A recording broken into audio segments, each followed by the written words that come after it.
Ons skriflesing is uit Efesiërs hoofstuk 4 en ek gaan uit die ou vertaling lees.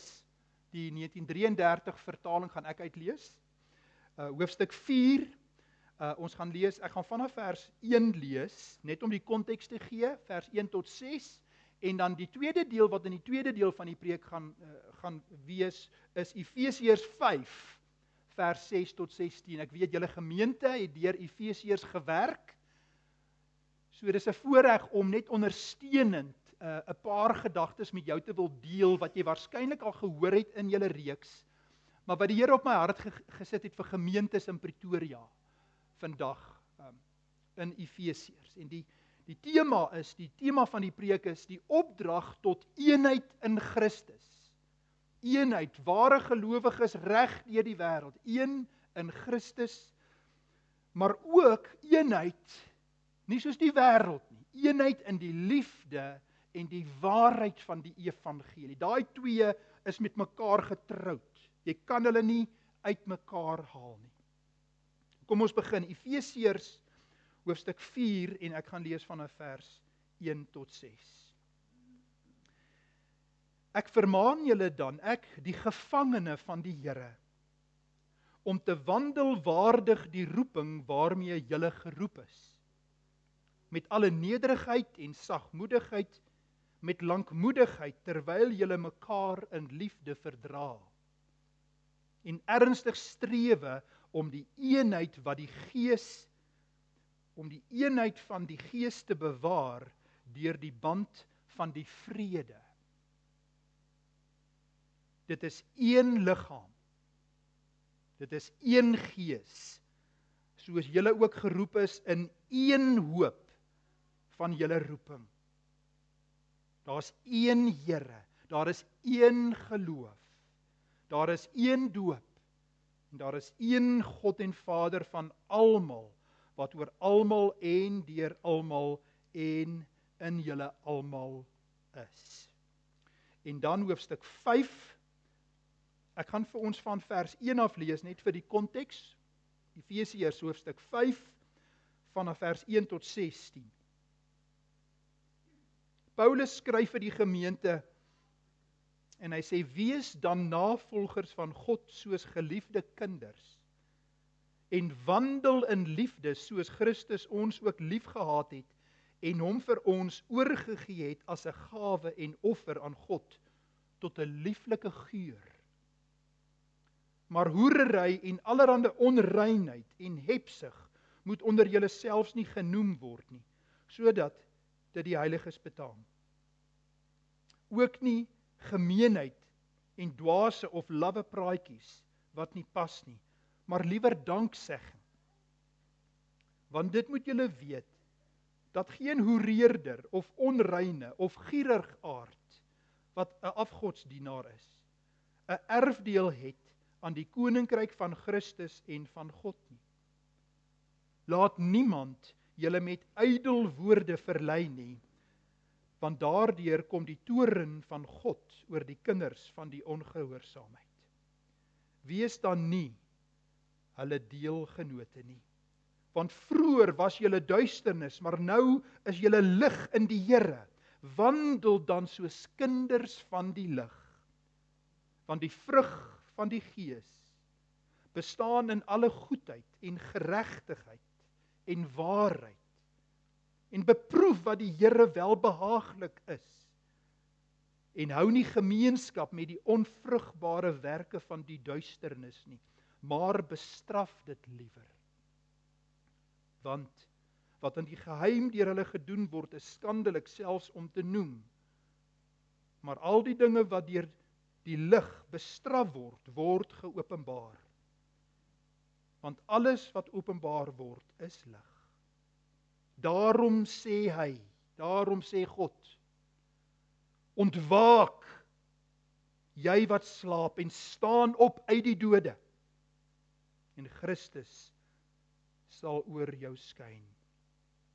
Pas dan op, dat julle nou gesed wandel, nie as onwyses nie, maar as wyse mense. En koop die tyd uit, omdat die dae boos is. Daarom moet julle nie onverstandig wees nie, maar verstaan wat die wil van die Here is. Tot sover. Vriende, ons begin by hoofstuk 4, en ek wil vir jou vra, as Paulus praat oor kerkeenheid, mekaar vashou, eenheid in die geloof,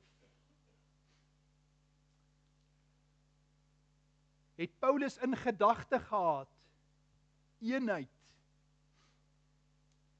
met hulle wat Christus se uniekheid ontken.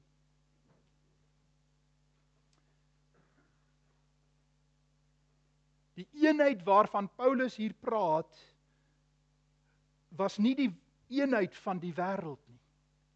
Dis die eenheid onder ware gelowiges. Ek wil graag in hoofstuk 4, die sambreel is eenheid. Die eenheid wat die Heilige Gees bewerk deur alle eeue onder ware gelowiges. En dis die sambreel vir die eerste deel van die preek. Die eenheid wat die Heilige Gees bewaar en bewerk en waaraan Christene deel is. En onder daai sambreel wil ek graag met ons 3 van hierdie verse wil ek net so bietjie uitlig om vir ons bietjie dieper te vat in hoe lyk daai eenheid wat Paulus nou net beskryf het. Hoe lyk die liefde in daai eenheid? Hoe lyk die vrede in daai eenheid? Hoe lyk die wandel met mekaar in daardie eenheid? Paulus sê, as julle saam met my wil kyk, 4 vers 1, kom ons gaan nou 3 van hierdie segmente wil ek met jou deel. Eenheid, die sambreel, en onder hierdie sambreel, kyk wat sê Paulus in vers 1, hy sê vir die gemeente, ook vir ons, Antipas hier vandag, hy sê, ek vermaan julle dan, ek die gevangene, dit 'n voetnota, hy's 'n gevangene, en hy praat van kerkeenheid, hy skryf uit die tronk uit, hy's 'n tronkvoël, en hy sê net gou, kerkeenheid, laat julle net weet, terwyl ek vir julle skryf, ek is 'n gevangene ter wille van die evangelie. Hy sê, hy's 'n gevangene, in 4 vers 1, hy sê ook in 6 vers 20, sê hy is 'n gesant, in kettinge, die vervolgde kerk, vriende, kerkeenheid, in boeie, terwyl hy hier skrywe, van die eenheid in Christus, sit hy met boeie aan, terwyl hy vir ons skryf. En dan sê hy, ek is gevangene vir die Here, en dan sê hy vir julle, hy gee vir hulle 'n opdrag in hierdie eenheid, en hy sê, wat is die eerste opdrag wat hy gee? Hy sê, wandel, waardig hierdie roeping, wandel. Paulus gebruik die woordjie wandel, reg deur Efesiërs. Wandel is nie 'n Comrades of 'n Springbok wat, daai spies gister, daai ouetjie wat eerste prys gewen het, dit is nie een gooi nie. Dis nie 'n 100 meter hardloop nie. Wandel is van nou af tot die dag wat jy sterf. Dis 'n Comrades wat nie 'n eindpaal het nie. Wandel in hierdie eenheid. Dis die Griekse woordjie peripateo. En dit beteken jy's op 'n lang pad. Hierdie eenheid wat ons met mekaar het, is nie 'n kort, dis nie gou-gou nie. Dis nie net gou-gou 'n uurtjie by die kerk, dis week vir week vir week. Ons gaan as gemeente in eenheid met mekaar die pad loop.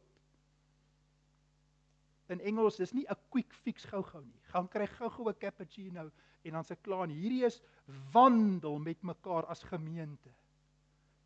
Kry jy die prentjie, wat is wandel? Deur dik en dun gaan ons met mekaar die pad wandel. Hoor wat sê Paulus oor wandel in hoofstuk 2 vers 1 tot 3. Hoor, ek gaan dit nou 'n bietjie verder, hierdie wandel vir jou probeer volmaak met wat Paulus daarvan sê. Efesiërs 2 vers 1 tot 3. En julle het hy lewend gemaak wat dood was deur julle sondes, deur julle misdade, waarin julle tevore wandel het. Sien julle nou, hier's nou 2 wandels. Die broeder wat belydenis gedoen het vandag, hy moet 'n getuienis hê van hoe dit was om te wandel met die wêreld, en nou wandel ek met Christus. En as jy gewandel het met die wêreld, dan was dit jou DNA, dit was jou leefstyl, dis hoe jy geleef het, dis hoe jy gedink het. Julle het tevore so gewandel, sê Paulus in 2, vers 1 tot 2.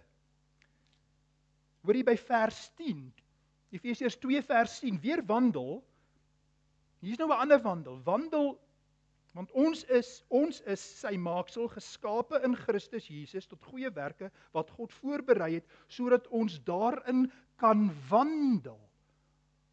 Ons doen goeie werke nie om gered te word nie, die Here het ons gered in sy genade, ons lewe, ons wandel in goeie werke as vrug op ons bekering, ons wandel nou daar, in 2 vers 10,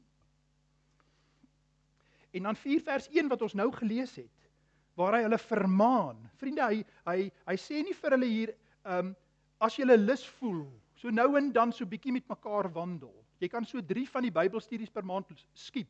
Wees net daarom so eenmal 'n maand dat hulle net sien jy's nog okay. Nee, hy gee hulle 'n opdrag, wandel met mekaar. En ek vir jou hoeveel stories vertel van vriende, my ouderdom, wat ophou wandel het by die Bybelstudie, wat dit al hoe meer begin skiep het, en uiteindelik het hulle vrouens gelos. Wandel in jou gemeente. Sit af jou foon.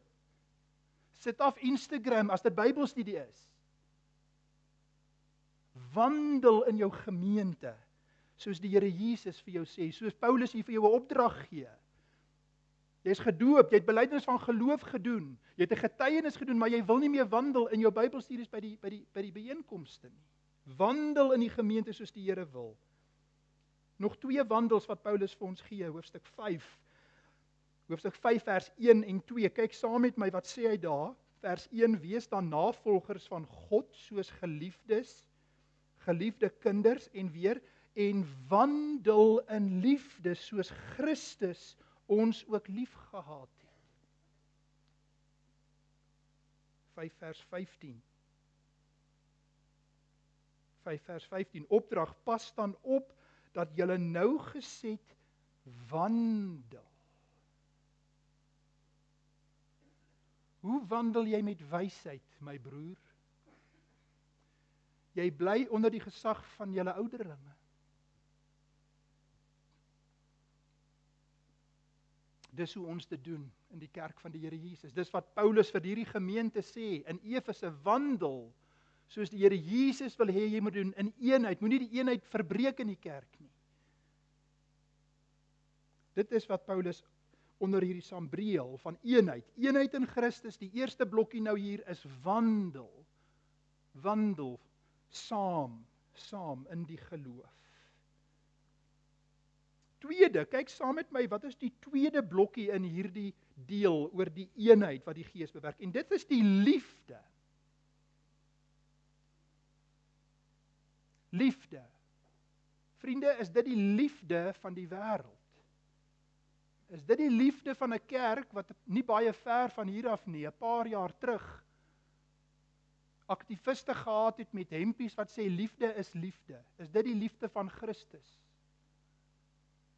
Liefde, hoe ek daaroor voel, my intuïsie, hoe ek voel, is dit 'n romantiese gevoelietjie? Gaan nie baie lank hou nie. Wat sê Paulus van hierdie liefde? Hy sê in 4 vers 2, lees saam met my in jou Bybel, 4 vers 2, terwyl julle moet nederig wees, sagmoedig wees, lankmoedig wees, hierdie is die vrug van die Gees, nê? Die vrug van die Gees in jou lewe, terwyl julle mekaar in liefde verdra. Vriende, kom ons stop net vir 'n oomblik gou hier. Mag ek met jou praat? Jy ken die Here, jy lees jou Bybel, jy's by die Bybelstudies, maar daar's 'n paar mense wat jou die hele tyd altyd frustreer. Die Here Jesus vra vir jou om in liefde hulle te verdra. Julle albei ken die Here. Verdra mekaar in liefde, soos die Here jou ook uit genade alleen gered het. Verdra mekaar. Wees nederig, verdra mekaar in liefde. Kom ons kyk, hier's 'n paar belangrike stukkies van hierdie liefde. Hoe lyk hierdie liefde? Dis nie die goedkoop spookasem liefde van die wêreld. Daar's 'n paar woorde vir liefde. Julle ken dit, ek glo Frans sou dit al met julle deurgegaan het. Verskillende woorde vir liefde in die Nuwe Testament. Daar is phileo liefde. Dit is rugby liefde. Ons kyk saam rugby en braai. Liefde, hy is my vriend, is lekker. Ons geniet mekaar se geselskap. Phileo liefde. Dan kry jy eros liefde, romantiese liefde, passievolle liefde in die huwelik. En dan kry jy agape liefde. Agape liefde, daai Griekse woord agape, moes jy al gehoor het, is 'n woordjie wat in die eerste eeu sien ons hom net in die Nuwe Testament wat hy gebruik word. Jy kry hom nie in die antieke wêreld gebruik deur die filosowe of deur die kultuur nie. Hulle ken nie daai woord nie. Daai woordjie word in die Nuwe Testament gebruik. Kan ek saam met jou kyk na hoe Paulus hier daai woordjie agape verduidelik en uitpak? Die eenheid van daai liefdeswoordjie. Kom ons kyk. Hy sê in 4 vers 2 mekaar verdra in liefde. Dan sê hy in hoofstuk 1 vers 7 gee hy nou inhoud aan wat is die inhoud van daardie liefde? Die inhoud van daardie woordjie agape,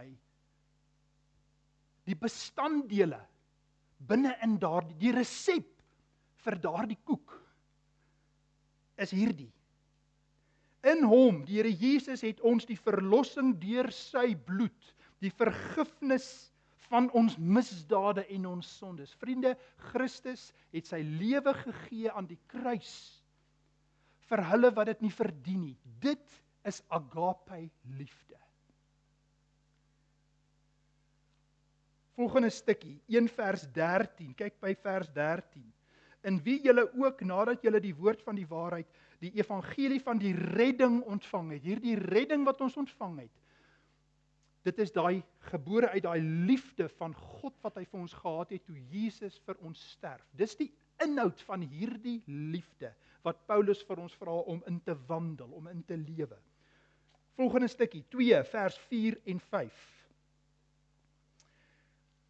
Maar God, wat ryk is in barmhartigheid, het ons deur sy groote liefde, waarmee hy ons liefgehad het, toe ons dood was, met ons misdade het hy ons lewendig gemaak, uit die dood uit, in sonde, onder God se oordeel het Christus gekom, ons sondes gedra, in ons plek wat ons verdien het, en God het ons uit die dood uit geestelik laat opstaan uit die dood.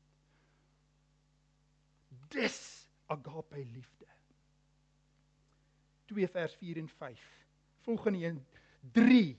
Blaai saam met my in jou Bybel. 3 vers 17 tot 19. So 'n klomp verse vandag, maar ek wil graag dat ons hoor wat Paulus sê. Dat ons dieper gaan in hoe hy dit beskryf, hoe hy dit definieer.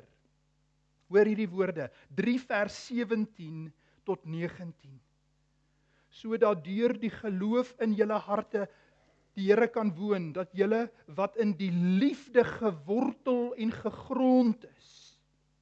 Julle is geliefd, julle is gebou op hierdie liefde, julle is gewortel daarin, en hy bid, hierdie is 'n gebed, dat julle in staat kan wees om saam met al die heiliges ten volle te begryp wat die breedte en die lengte en die diepte en die hoogte is en die liefde van Christus sal ken. My broer en suster, kan ek jou vra, wanneer jou lewe in mekaar stort, krisisse met kinders, kleinkinders, familie, kan ek jou vra om by hierdie liefde van Christus hoop te gaan kry? God het in Christus aan die kruis kom sterwe. Die diepte, die onmenslike diepte van God wat besluit om mens te word en om te sterf soos 'n misdadiger aan 'n kruis, dit is liefde.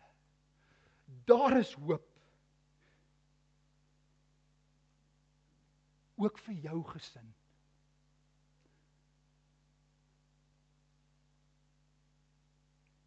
Laaste stukkie oor liefde, 5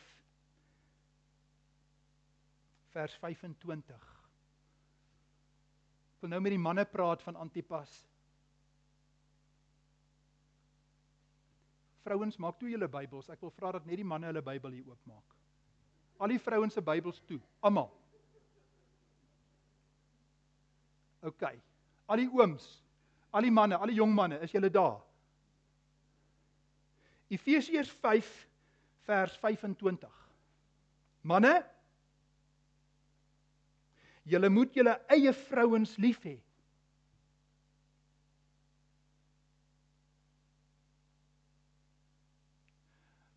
Wanneer ek so voel. Wanneer sy vir my gee wat ek wil hê. Wanneer sy onderdanig is soos ek wil hê sy moet wees. Manne, julle moet julle vroue lief hê, soos Christus ook die gemeente lief gehad het en homself daarvoor opgegee het.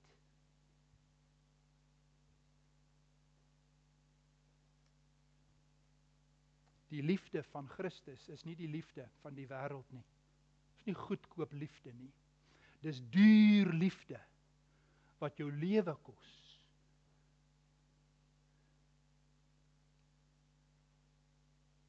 Die eenheid van Christus, die eenheid wat die Gees bewerk, ons wandel in daardie eenheid en ons leef in hierdie liefde, hierdie duur, kosbare liefde.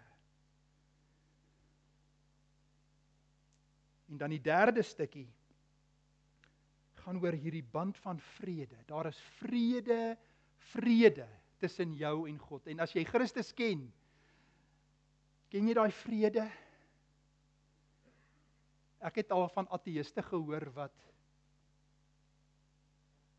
kom ek vertel die voorbeeld van 'n ateïs, wat daai vrede in die oë van mense gesien het. 'n beroemde vroue ateïs, 'n lesbien professor in Amerika, Rosaria Butterfield, ons maak programme oor van haar werk. Sy het tot bekering gekom. Sy het geskryf aan die queer LGBTQ curriculum vir daai universiteit. Sy was die pionier, sy was getroud met haar lesbiese partner. Sy het studente van Hong Kong en oor die wêreld gehad wat doktorsgrade by haar kom doen. Sy was gemaklik in haarself. Sy het geglo, sy maak die wêreld 'n beter plek. Sy het dit werklik geglo. En sy is besig met haar tweede boek by universiteit, waar sy nou 'n navorsingsprojek het, en sy stuur al die vraelyste uit, en dit kom terug 'n hele pak, en een van hierdie briewe lees sy, en sy gaan gooi hom dadelik in die asblik. Dit was 'n konservatiewe, presbyteriaanse dominee waar hulle net psalms sing in daai kerk. Maar sy gooi hom in die asblik, en dit plaar, en die volgende dag gaan haal sy dit uit die asblik, en sy sit hom en sy sê, ek moet by hulle 'n draai gaan maak. Daar was iets anders aan hierdie brief. Sy eet by hulle, en terwyl hulle klaarmaak vir die ete, bid die dominee, en Rosaria kyk in hulle oë en sien, hulle het iets wat ek nie het nie.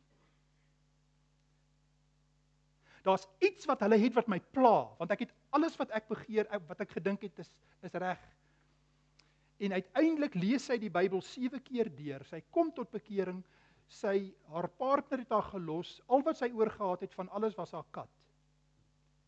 En sy is uiteindelik getroud met 'n presbyteriaanse dominee, en sy homeschool kinders, en sy skrywe 5 boeke vir mammas en dogters. En daai laaste boek tussen hakies het ons nou in Afrikaans beskikbaar, waar sy vertel van hierdie vrede wat sy gesien het, wat sy nie het, die vrede wat net Christus vir jou kan gee. Hoor van hierdie vrede. Kyk saam met my 4 vers 3. Paulus gebruik opdragte, en as hy sê, julle moet baie ernstig wees oor 'n ding, dan moet ons baie ernstig daaroor wees. Hy het nou hier hulle eerstens vermaan om te wandel, om saam te wandel, hy het gepraat van julle moet mekaar verdra in die liefde, en nou sê hy, julle moet baie ernstig strewe vir eenheid, van die Gees, wat die Gees bewaar deur die band van vrede. Vriende, daai vrede wat Rosaria Butterfield ontdek het, daardie vrede. Hoe werk daai vrede? Efesiërs 2 soorte vrede, die persoonlike vrede. Ek het tot bekering gekom. Tussen my en God, vrede, en dan van hoofstuk 2 af verder, vrede tussen ons en almal. Al die ander, die skansmuur, is afgebreek met Christus se kruis. Kom ons lees net 'n paar daarvan. Baie belangrik, 2 vers 14 tot 19 gaan wees, die vrede wat ons nou kom by die muur wat afgebreek is, baie belangrik. Maar jou persoonlike vrede, 1 vers 7, blaai saam met my, 1 vers 7. In hom het ons die verlossing deur sy bloed, die vergifnis van ons misdade. Vriende, daar kom jou vrede.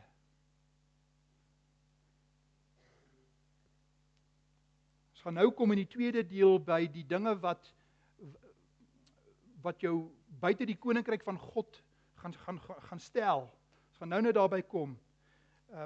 Jy gaan hierdie vrede nie ken as jy volgens die wêreld gaan hardloop nie. Ons gaan dit nou sien. 1 vers 7. Volgende stuk, 1 vers 13. En wie julle ook nadat julle die woord van die waarheid, die evangelie van die redding ontvang het. Vriende, daai vrede is nie hoe ek dit wil definieer nie. Dis alles gebou op die evangelie, die redding wat Christus vir ons bewerk het. Sy terme, op vrede op sy terme. En geen onderhandeling nie.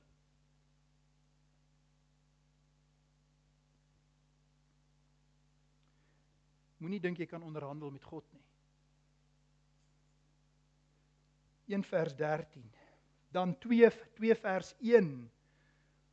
En julle het hy lewend gemaak, julle wat dood was deur julle misdade en julle sondes. Vriende, sien julle regdeur word die woord misdaad gebruik nie. Dis 'n woord wat ons nie graag wil hoor nie. Ons sal sê ek het 'n sondietjie gedoen of so, of ek het nou 'n foutjie gemaak. Paulus gebruik die woord misdaad. En as jy die woord misdaad dink, waaraan dink jy? Hoor, jy dink aan die tronk. Vriende, ons is almal verdoem en veroordeel. As jy buite Christus se genade is. En dis hoe ons gewandel het. 2 vers 5. Ons was dood as gevolg weer die woord van ons misdade. En Christus kom en hy maak ons lewend. Ons staan op uit die geestelike dood en hy rig ons op en daar is vrede tussen my en God. Gister se konferensie oor Andrew Murray, 'n stukkie wat hy skryf oor die heiligheid van God. Hy gee dit by 'n konferensie in 1912 in Stellenbosch met honderde predikante en studente en hy praat van die heiligheid van God en hy sê daar is 'n kloof tussen ons en God omdat God heilig, heilig, heilig is, kan God nie sonde verdra nie, anders is hy nie God nie. God is heilig. En om dit te breek moet ons Christus se volkome, voltooide werk in jou plek aanneem en dan word daardie breuk word herstel en dan is daar vrede. Slegs dan is daar vrede tussen my en God.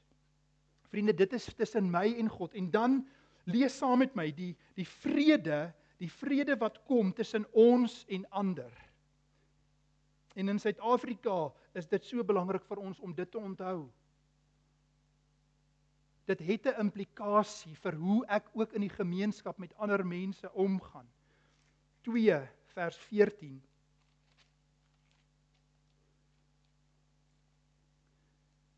Want hy, die Here Jesus, is ons vrede. Hy wat albei, hierdie was nou die Jode en die Grieke. En julle weet daar was bekleierye by tye. Ons dink in Rome, dink ons dat die Joodse Christene is uitgegooi en daar was faksies in die kerk. Onthou julle van die ander gemeentes ook, onthou julle in Korinte. Hierdie ouens, ek is van Apollos en ek is van Paulus en een groep het self gesê nee, ek is van die Jesus faksie. Hier kom Paulus en hy sê stop julle faksies. En kan ek byvoeg, wie is nou die beste YouTube pastoor uit Amerika? Vriende, al ons groepies, al ons faksies, is daai ons nou die beste? Nee, daai okay, het jy al daai boodskap van daai ou gesien? Nee, jy moet daai boodskap sien. Dan jy, vriende, dis faksies. Paulus sê, breek af al daai goed. Ons almal gaan alleen voor die Here staan. Ons almal gaan gelyk voor hom staan. Daar's nou vrede. Al die mure is nou afgebreek, sê hy. Hy het albei hierdie groepe, hierdie faksies het hy een gemaak. Deur hierdie middelmuur wat skeiding gemaak het, weg te vee. Daai muur is weg. Julle onthou in die Ou Testament by die tempel, daar was mure waar as jy nie 'n Jood was nie, kon jy nie verby 'n sekere muur kom nie. Jy mag nie. Die reinheidswette, en hier kom Paulus en sê, daai muur is weg. Nie tydelik nie, hy's weg. Hy gaan nooit weer herbou word nie, daai muur is weg. Hoe dit gebeur? Deurdat hy die Here Jesus in sy vlees, in sy liggaam, die vyandskap tot niet gemaak het.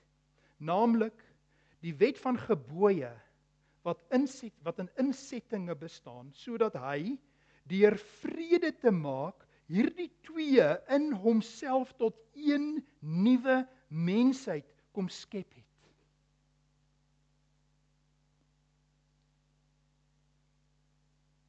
En albei is nou deel van een liggaam, saam, versoen, nie net individueel vir my nie, hier staan die versoening aan die kruis, wat ook versoening met my broers en susters, reg oor die wêreld, Chinees, Japanees, Russies, Eskimo, Xhosa, Zulu, Afrikaans, Engels, noem hulle.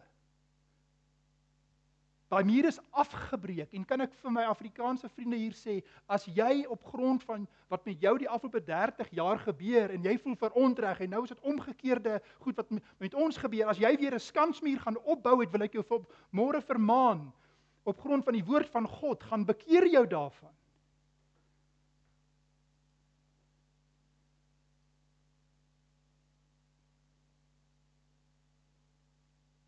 Die skansmuur het die Here kom wegvat. Almal staan gelyk voor die Here. Die Here kyk nie na ons geleerdheid nie. Hy kyk nie hoeveel kwalifikasies jy het nie. Hy weet nie hoe dit gaan nie oor hoe in detail kan jy predestinasie alles verstaan, en as jy dit beter verstaan, as jy het nie 'n beter plek voor die Here nie. Nonsens. Wat sê die Here Jesus? As jy nie geloof het soos 'n kindjie nie. Vriende, al die skansmure wat ons opbou, die Here het hulle almal weggevat. Die evangelie verneder ons almal. Ons is almal een in Jesus Christus, as jy glo dat Jesus gesterf het aan die kruis vir jou sonde, en opgestaan het uit die dood, sal jy gered word, wie jy ook al mag wees. Vrede tussen God en die wêreld in Jesus Christus. Onthou jy Johannes 14, waar die Here Jesus praat met sy disippels. Blaai saam met my gou daarheen. Johannes 14, vers 27. Die Here Jesus praat van vrede. Onthou julle, die Here Jesus sê die vrede wat hy vir sy kerk kom gee. Dis dieselfde vrede wat Paulus van praat. Maar hoor hoe sê die Here Jesus dit hierso? Hy sê vir die gemeente, vir die apostels hier, Johannes 14 vers 27. Vers 27. My vrede laat ek vir julle na. My vrede gee ek vir julle. En nou is baie belangrik hier. Julle weet dat die ekumeniese beweging en die wêreldraad van kerke en die United Nations, hulle praat van vrede. Hulle praat van vrede. Daar's kerke wat intergodsdienstige byeenkomste doen in Suid-Afrika. Hulle praat van vrede. Vriende, wat sê die Here Jesus in Johannes 14 vers 27? Hy gee vir die kerk sy vrede, en dan sê hy, dit is nie die vrede van die wêreld nie.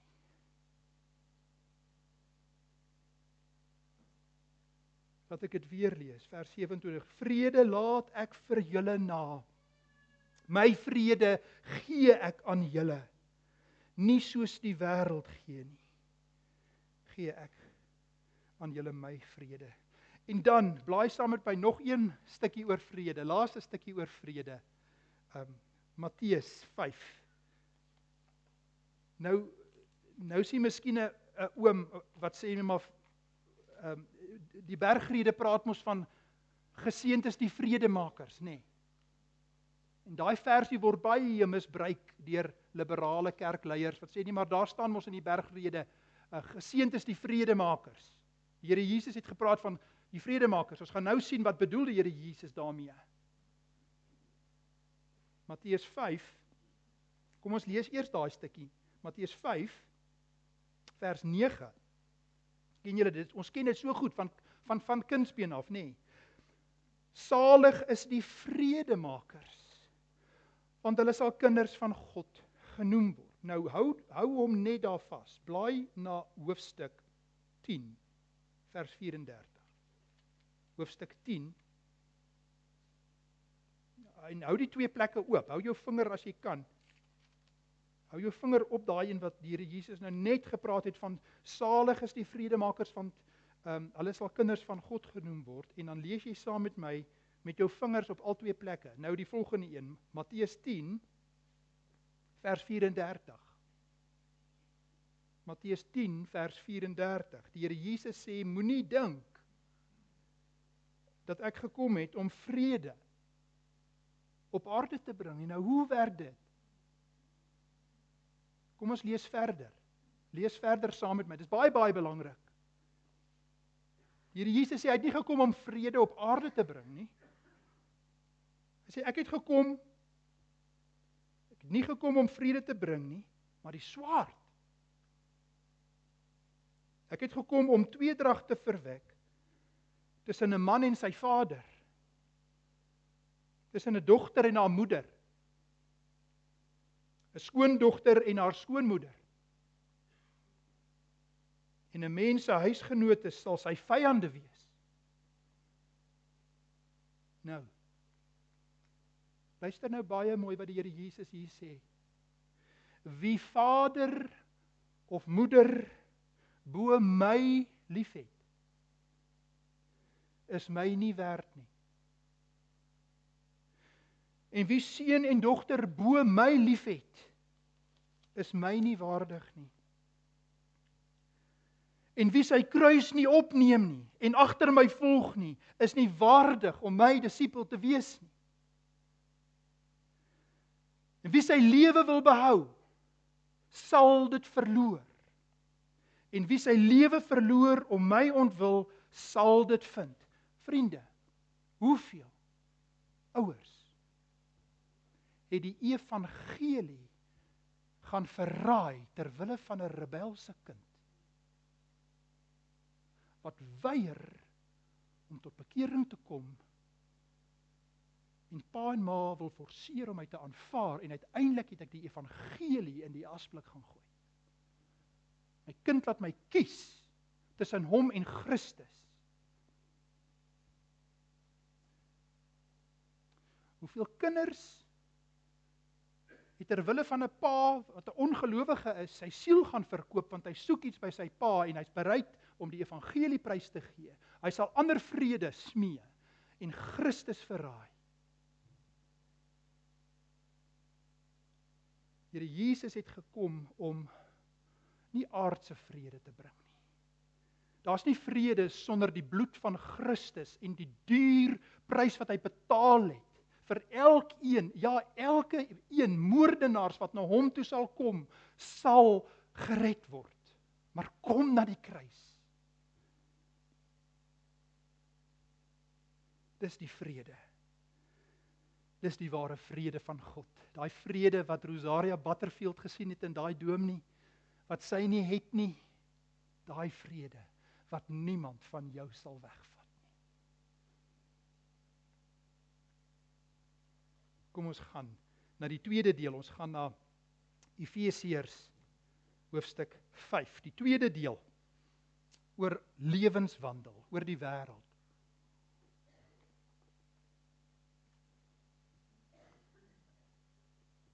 Hoofstuk 5, en nou praat Paulus oor, Hy gee nou opdragte.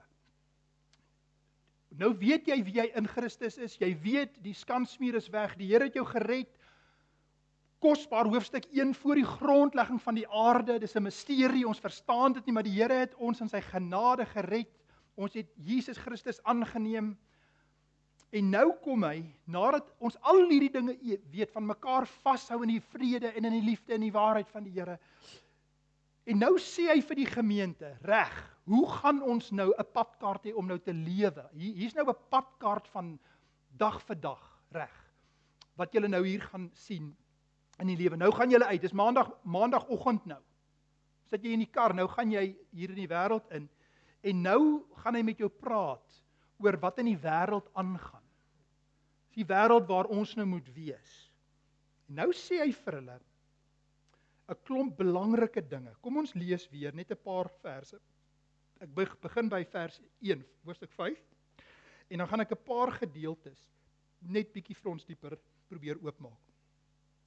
Paulus sê, wees dan navolgers van God soos geliefde kinders, en wandel in liefde soos Christus ons ook liefgehad en hom vir ons oorgegee het, as 'n gawe en offer aan God tot 'n lieflike geur. En dan praat hy nou van sondes, waarin, onthou julle, ons het nou gepraat van wandel, hoe mense wandel. Nou gaan hy praat oor hoe wandel mense, wat Christus nie ken nie, in die wêreld. Hoe leef hulle?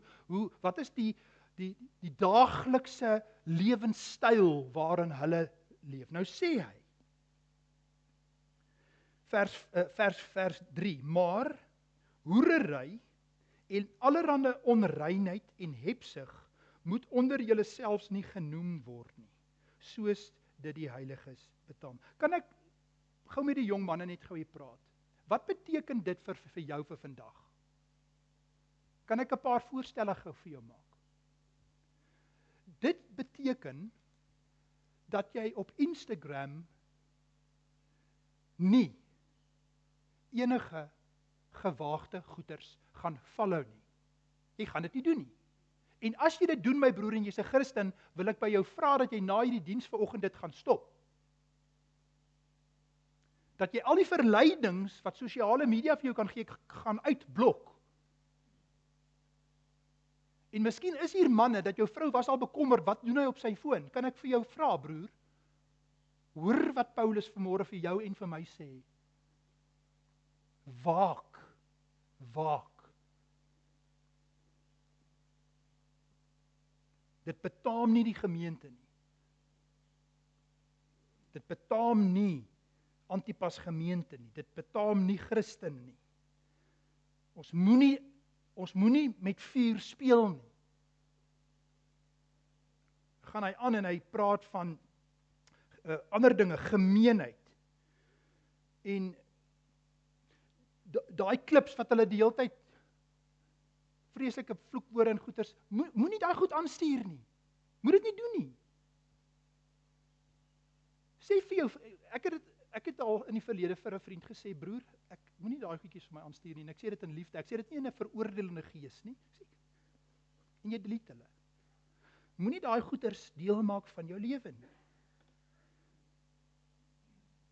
Nou vers 5, want dit moet julle weet, dat geen hoereerder of onreine of gierigaard wat 'n afgodsdienaar is, 'n erfdeel het in die koninkryk van Christus en van God nie. Nou, ons het nou klaar oor seksualiteit en daai goed gepraat. Ons weet dit is verkeerd. Ons weet dit is sondig. Kan ek so 'n bietjie praat oor geldgierigheid? Paulus sê hier, dis afgodsdiens. Ek praat onlangs met 'n sakeman. Praat met baie sakemanne die afgelope tyd. En ons praat en sê vir mekaar, geld is nie die probleem nie. Priscilla en Aquila, daar's 'n paar voorbeelde, mense wat goed geld gemaak het in die Centurion wat tot bekering gekom het. Daar's mense gehad wat geld gehad het en hulle het ruim gegee vir die werk van die Here. Geld was nie die probleem nie. Geld het hulle God geword.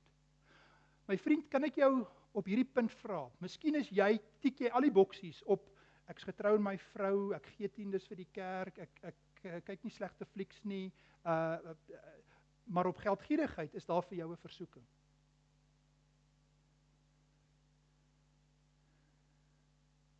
Manne, spandeer jy genoeg tyd met jou vrou?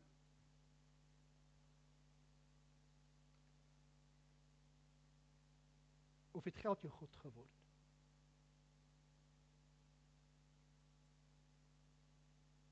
Dit is wat Paulus van praat. En as jy in daai gat geval het, klim uit. Maak regstellings. Nie 5 of 10 minuutjies gou, ek is moeg, ek wil gaan slaap, ek het hard gewerk nie. Spandeer jy kwaliteit tyd met jou vrou, of het jou werk? En jy hoef nie ryk te wees, en jy kan arm ook wees, jy kan min geld verdien, jy kan swaar kry, maar as jy nie in jou lewe, in jou wandel, demonstreer, ek is lief vir my vrou, en sy weet dit, want ek gee genoeg vir haar om.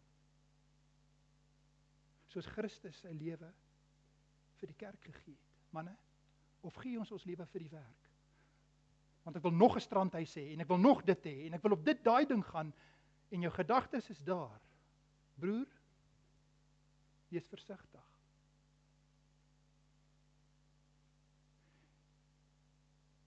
Of jy gee vir die werk van die Here met 'n swaar hart. Pas op.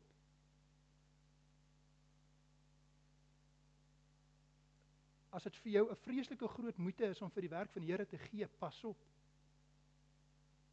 Ons toer die wêreld rond, ons gaan na rugby wedstryde, hoeveel kos 'n rugbykaartjie? Maar jy wil klein geld vir die werk van die Here gee. Pas op. Wie laat jou hart klop? Wie gee vir jou suurstof om te werk? Is nie jy wat so oulik is, wat so hard gewerk het en dink dis jy wat so goed is op universiteit en ek verdien dit, ek het hiervoor. Nee. As die Here sy genade van jou en my afval, val ons nou hier dood neer.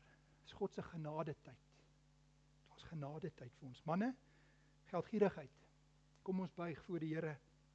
Ons leef nie, ons wandel nie daarin nie. Ons behoort aan die Here Jesus. En dan vers 6, lees saam met my vers 6, 1 Korintiërs 5 vers 6. Laat niemand julle met ydel woorde verlei nie. Hier is die gevaar van mense wat mooi praat. TED Talks. Ek luister eerder wat TED Talks sê as wat die woord sê.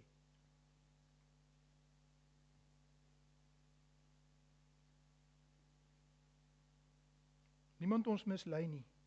Want daardeur kom die toorn van God oor die kinders van die ongeregtigheid. Maar joeg, ons het nou gepraat van vrede en eenheid en mekaar vashou. En hier sê die Here weer van toorn. Ja, my broer, die vrede van die Here Jesus is nie goedkoop nie.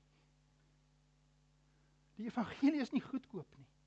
Die toorn van God is in Suid-Afrika uitgegiet oor hulle wat volhard om te sê, ek soek nie vir Christus nie. Ek soek nie die kruis van Christus nie. Ek is nie so sleg nie. Die oordeel van God rus op jou. As jy nie onder die beskerming van die kruis van Christus is nie. Moenie mislei word deur ander nie. Kom ons maak klaar. Vers 13 en 14 wil ek met jou ook lees in hierdie gedeelte. Vers 13, ons gaan nog net vers 13 tot 17. Dis nou die laaste deel, dan is ons amper klaar. Lees saam met my vers 13 en vers 14. Maar al die dinge wat deur die lig bestraf word openbaar. 'n Lig wat skyn in die donker, 'n flitslig skyn op iets en daar kom, dit word ontbloot, dit word bekend. Nou, gaan weer gou met die manne praat.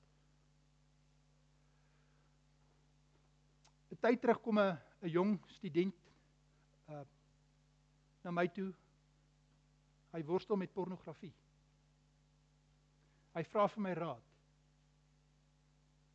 Dis sê ek vir hom, kry een van jou beste pelle wat 'n Christen is. Delete jou Instagram. sit 'n blok op dit en dat jou pel die paswoord het, dat jy dit nie het nie, dat julle mekaar help. Jy kan dit doen. As jy jou sonde ontbloot, dan is daar vergifnis. Dan is daar vryheid in die Here. Dan genees die Here. Die Here vergewe. Het 'n vriend, klomp jare terug, wat vasgevang was in pornografie, en toe die Here hom red, het hy gebreek, en sy hande in die lug opgesteek, en die Here het hom bevry daarvan. Waarlik tot bekering gekom. Wanneer die lig daarop skyn, en vir die vrouens ook, as jy iets wegsteek vir die Here Jesus, die Here ontbloot dit, en as jy dit nie nou wil ontbloot nie, gaan dit uitkom. Dit gaan uitkom. Nou goed, moenie onverantwoordelik wees om 'n gedagte met jou man nou te deel, nou het jy 'n gedagte gehad wat verkeerd was, nou deel jy dit met hom, en jy moet met wysheid optree. As daar iets is wat jy gedoen het, en jy weet die Here sê vir jou, ek moet sê ek is jammer. Daar's bevryding daarin, om dit aan die oopte te bring. Die Here gee vrede, die Here gee bevryding. Volgende versie, vers 16. Dat ek net terug aan vers 13. Die lig wat daarop skyn, alles sal geopenbaar word. Vers 13, alles sal geopenbaar word, alles sal aan die lig kom. By die oordeelsdag, in elk geval, alles. Alles. Geen geheime nie. Alles sal daar openbaar word. So hanteer dit nou.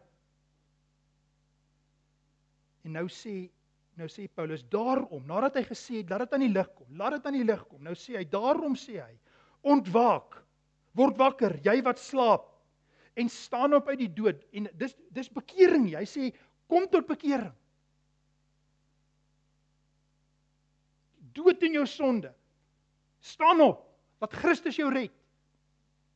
Staan op en Christus sal jou uit die dood uit opwek.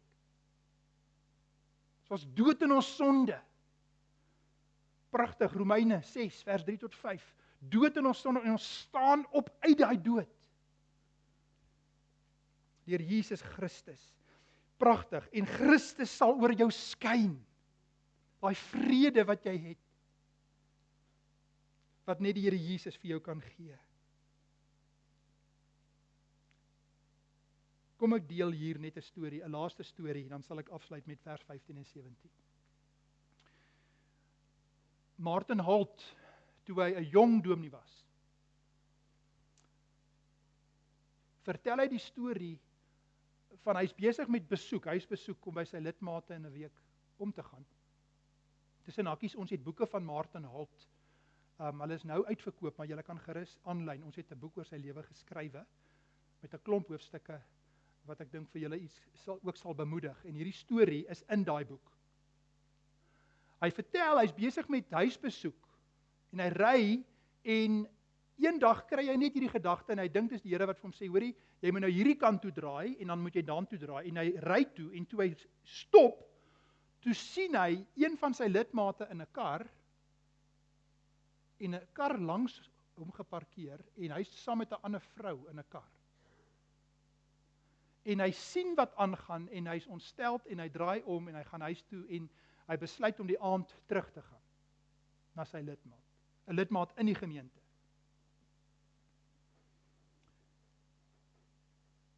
Hy kom die aand daar, die broeder maak die deur oop, vriendelik, dominee, wonderlik, kom in en Martin staan stil en sê basies, die Here het jou uitgevang, wat jy mee besig is.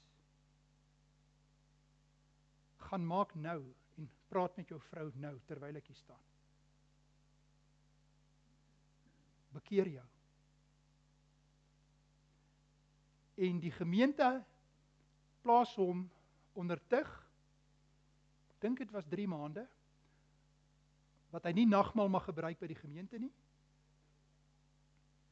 En daardie man het gaan versoen met sy vrou.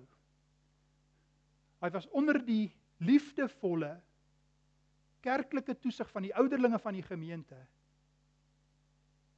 En jare later het Martin Holt hom weer gesien, waar hy die Here dien.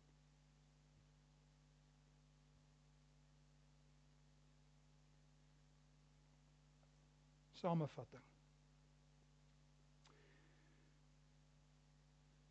Kom ons lees, laaste paar versies. Efesiërs 5, kom ons vat dit saam.